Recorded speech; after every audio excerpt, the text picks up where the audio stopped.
بسم اللہ الرحمن الرحیم. السلام علیکم. آج ہم اس دن کو یاد کر رہے ہیں. آج چونکہ 7 تاریخ ہے, 7 مئی ہے. 7 مئی کی ہی ابتدائی ساعتیں تھیں جب رافیل گرائے گئے تھے. گویا مارکہ حق کو 1 سال مکمل ہو رہا ہے, اور یہ وہ لمحات ہیں کہ جس نے پاکستان کی پوری تاریخ کو, خطے میں پاکستان کے امپریشن کو, سب کچھ ہی بدل دیا. آج کے دن کی سب سے بڑی, سب سے خوشگوار, حیرت والی اور سب سے مستند بلا شبہ خبر یہ تھی کہ آج پاکستان نے باقاعدہ اس بات کو اناؤنس کیا, ایئر وائس مارشل جناب طارق غازی صاحب نے, کہ وہ اسکور جو پاکستان کا بھارتی طیاروں کے گرانے کا تھا, جس کی تمام تر نیوٹرل ذرائع سے ہوتی ہے, تمام تر نیوٹرل ذرائع سے پاکستان کا ایک بھی طیارہ گرنے کی کسی بھی نیوٹرل ذریعے سے تصدیق نہیں ہوتی, اور بھارت کے ملٹیپل طیارے گرنے کی تصدیق تمام تر نیوٹرل ذرائع سے ہوتی ہے. یہ اسکور دراصل 8-0 ہے. ایئر وائس مارشل نے آج یہ کہا. وہ ورلڈ میں پہلی دفعہ تھا. ہماری کنفرمڈ کیل 4 رافیلز, 1 سو-30, 1 MiG-29, 1 Mirage 2000, expensive multi role unmanned system also. مجھے کہنا پڑے گا کہ اب ہم 8-0. In addition number of aircraft damage, کچھ they still remain irrecoverable. That was a great surprise for the enemy.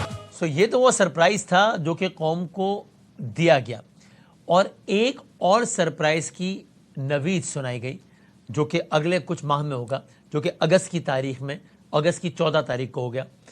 وہ کیا ہے وہ بھی دیکھیے. اس بات 14 اگست پہ ایک عظیم الشان اس پہ ایک پریڈ ہوگی, جس میں ہم اس پار پوٹینشیل کا اگین ایک بہت چھوٹا سا جھلک عوام کے سامنے فزیکلی بھی دکھائیں گے. مقصد یہ ہے کہ بعد میں یہ نہ کہیں کہ ہمیں بتایا نہیں تھا. تو یہ ساری کی ساری بات ہے. چونکہ آپریشن بنیان و مرصوص کو, مارکہ حق کو 1 سال مکمل ہو رہا ہے, تو آج افواج پاکستان کے یعنی کہ بری, بحری, فضائی نمائندگان موجود تھے, اور وہ پاکستان کی قوم کو اس تاریخی مارکے پر, بلا شبہ پاکستان کی حالیہ تاریخ میں, بلا شبہ پاکستان کی تاریخ میں اس سے زیادہ پراکسی فتح نصیب ہوئی, کہ جس کو صرف تمام تر پاکستانی نہیں مانتے, جس کو دنیا مانتی ہے. تو آج افواج پاکستان کے نمائندگان عوام پاکستان کو بنیان و مرصوص مارکہ حق کی پہلی سالگرہ پر ان الفاظ میں مبارکباد دے رہے تھے.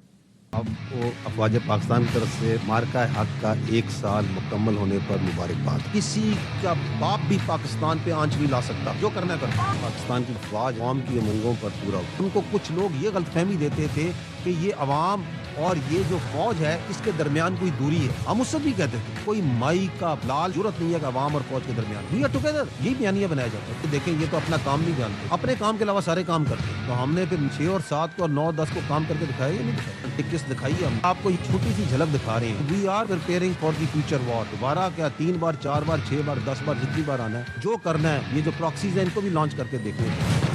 یہ ملک, اس کی فوج, اس کی لیڈرشپ, سب سے بڑھ کر اس کی عوام ایک ہے. ابھی جو پراکسیز کی بات کی ہے, اس پراکسیز کو فردر انہوں نے الیبوریٹ بھی کیا کہ کس کا تعلق کس سے ہے اور کس طرح ہے, اور یہ بہت امپورٹنٹ ہے. یہ کیا کہا ہے دیکھیے گا. مارکہ حق میں ہندوستان کو سبق سکھایا گیا تو اس نے کس کو بلایا اپنے پاس اپنے گھر میں, جو سو کالڈ وزیر خارجہ ہے اس کا, افغان طالبان رجیم کا. آؤ یار کچھ ہماری مدد کریں. دیکھے تھی نا اپنے بیسٹ فرینڈز کی دونوں کی تصویریں گلے میں. مارکہ حق کے اگلے دن 11 مئی کی فتنہ الہندوستان, یہ ان کی press statement. PLA along with the entire nation is ready to attack from the western border. ہم تو پہلے ہی کہتے ہیں یار تم نے جو اوپر نیچے دائیں بائیں جس کو اکٹھا کرنا ہے کر. ان کا باپ جو ہے نا, باپ کون ہے یہ دیکھ لیں, جو اسلام کا نام نہاد ہے, خارجی نور ولی. ان بغیرتوں کو, ان بے شرموں کو, ان بے حیا لوگوں کو بالکل ایکسپوز کر کے ننگا کر کے کھڑا کر. اکتوبر میں ہم نے پہلی بار وہاں پہ ان کو ٹیررسٹ سپورٹ انفراسٹرکچر جو ہیں ان کو ہٹ کیا. یہ ہیں خارجی, دائرہ اسلام سے خارج بار, اور ان سے لڑنے والی جو فوج ہے, اللہ تعالیٰ کے رسول اکرم صلی اللہ علیہ وسلم نے کہا افضل ترین ہوگی. کون سی فوج لڑ رہی ہے ان سے؟ آپ کی فوج, الحمدللہ. پاکستان اور ایک فیلڈ مارشل,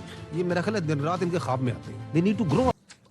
اور آخر میں یہ بھی دیکھیے کہ بنیان و مرصوص مارکہ حق, یہ سب کچھ جو معاملہ شروع ہوا تھا, ویسے تو پہلا کام پہلگام تھا جو کہ برے طریقے سے بیک فائر کیا. پھر آپریشن لانچ کیا, آپریشن سندور اس کو نام دیا. آپریشن سندور کو آج 1 سال مکمل ہونے پہ افواج پاکستان نے ان الفاظ میں یاد کیا.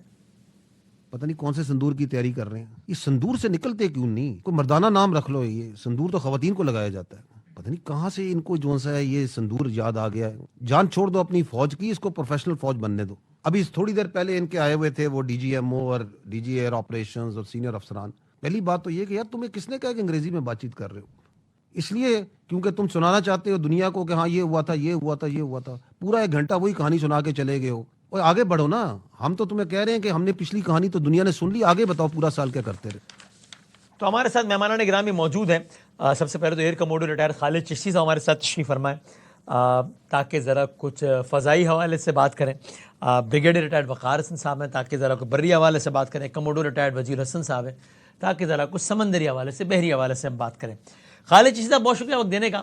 اب یہ آج جو کہا ہے پاکستان نے کہ it was 8-0 actually, it is 8-0 actually, یہ بہت interesting and I can relate to it. وہ اس لیے کہ جب ہم آج سے 365 دن پہلے نشریات کر رہے تھے، جس لمحے میں بیٹھا تھا نشریات شروع کرنے کے لیے، تب مجھے بتایا گیا تھا کہ طیارے گرے ہیں اور ایک سے زیادہ گرے ہیں اور رافیل بھی گرے ہیں اور رافیل بھی ایک سے زیادہ گرے ہیں. لیکن تب بھی مجھ سے کہا گیا تھا کہ یار آپ نے ابھی بریک نہیں کرنا، ہم اس کو ہر اعتبار سے کنفرم کریں گے پھر بریک کریں گے. حالانکہ وہی وقت تھا جب سامنے انڈین میڈیا پاگل ہوا تھا، وہ پتہ نہیں کیا کیا کروا رہا تھا، لیکن ہم تب بھی جوش میں ہوش نہیں کھو بیٹھے تھے. تب بھی 2 چیزیں ہوئی تھیں.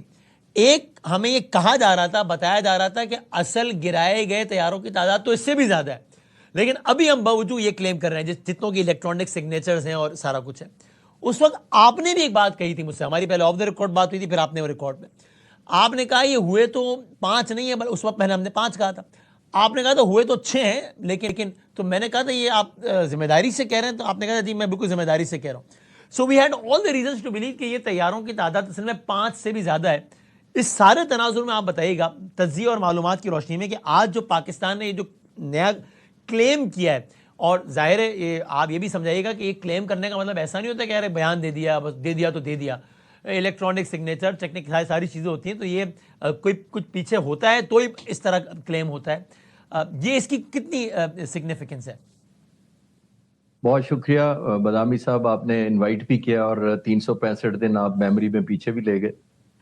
اس وقت جب رات کے تقریباً 1:30 بجے تھے، جب شوٹنگ ہو چکی تھی اور پاک فضائیہ کے جہاز لینڈ کر چکے تھے، تو اس وقت الحمدللہ میرے لیے اعزاز ہے کہ مجھے ایئر ہیڈ کوارٹر سے بتایا گیا تھا کہ یہ ہے، اور مجھے آتھرائز کیا گیا تھا کہ آپ شیئر کر سکتے ہیں، نیوز اوتھینٹک ہے یہ.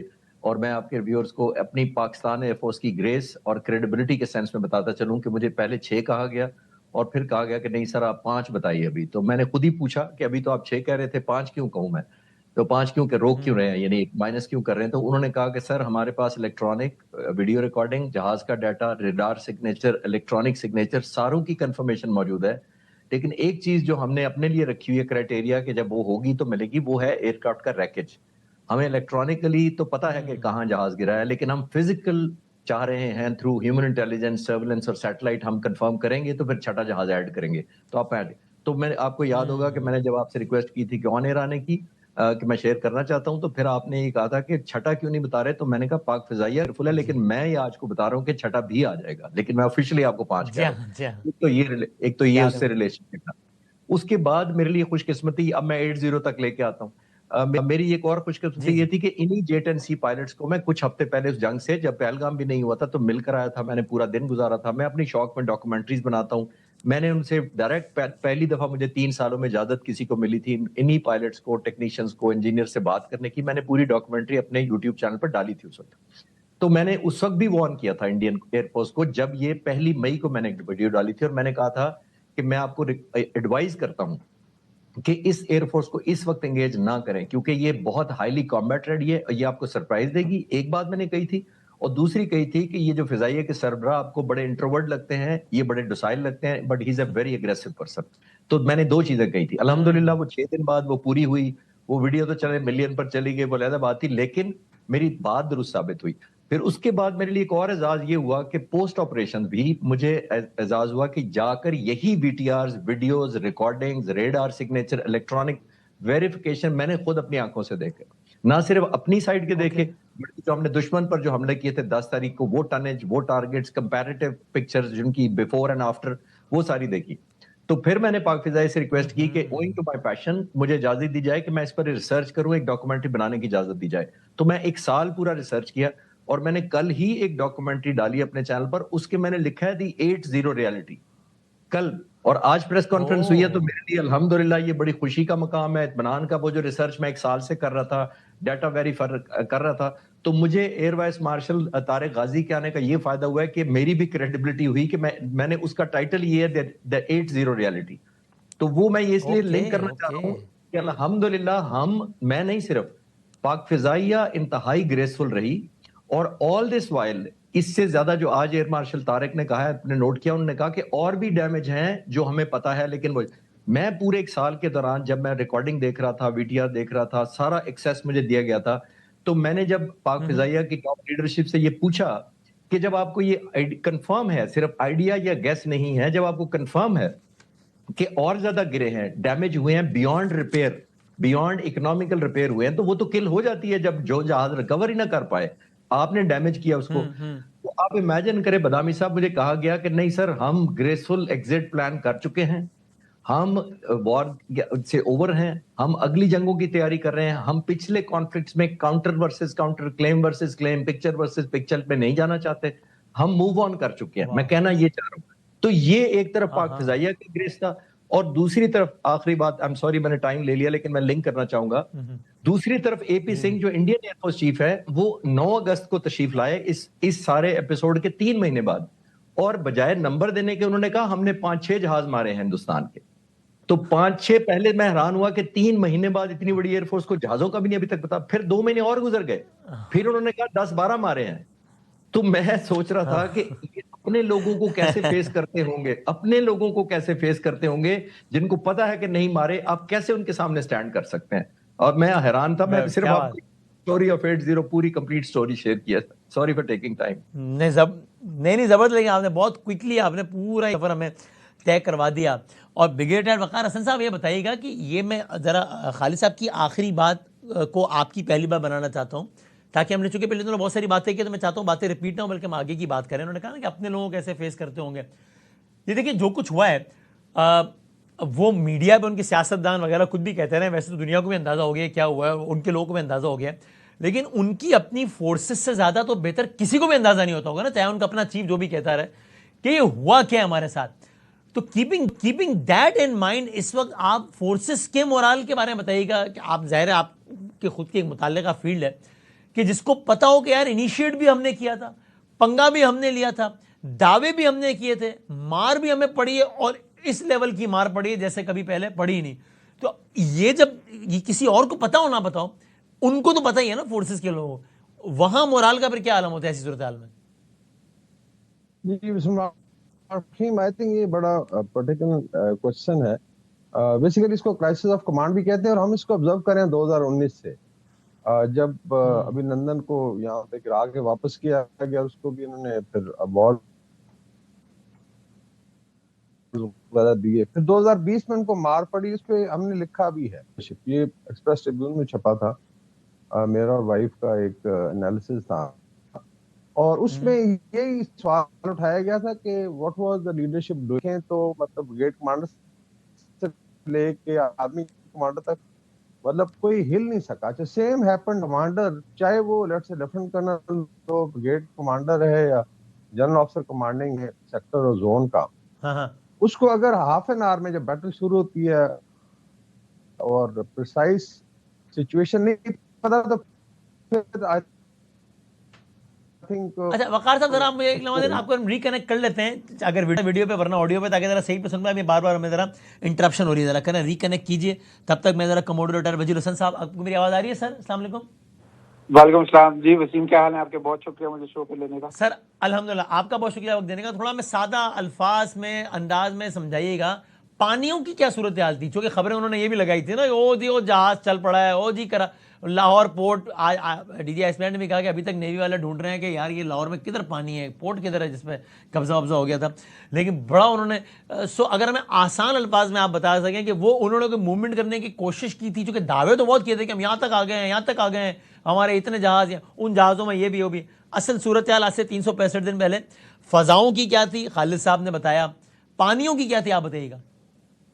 جی بہت شکریہ آپ کا. دیکھیں یہ جو جنگ تھی اس میں تو فرنٹ لائن کے اوپر یا پھر جو سامنے پاکستان ایئر فورس نے جو اپنی ہمیشہ سے کارروائی دکھاتی ہے, انہوں نے بہت اپنی زبردست طریقے سے اپنی جو پیشہ ورانہ صلاحیتیں ہیں وہ دکھائیں, اور 2019 کے بعد سے یہ دوبارہ قوم کو ایشورنس دی کہ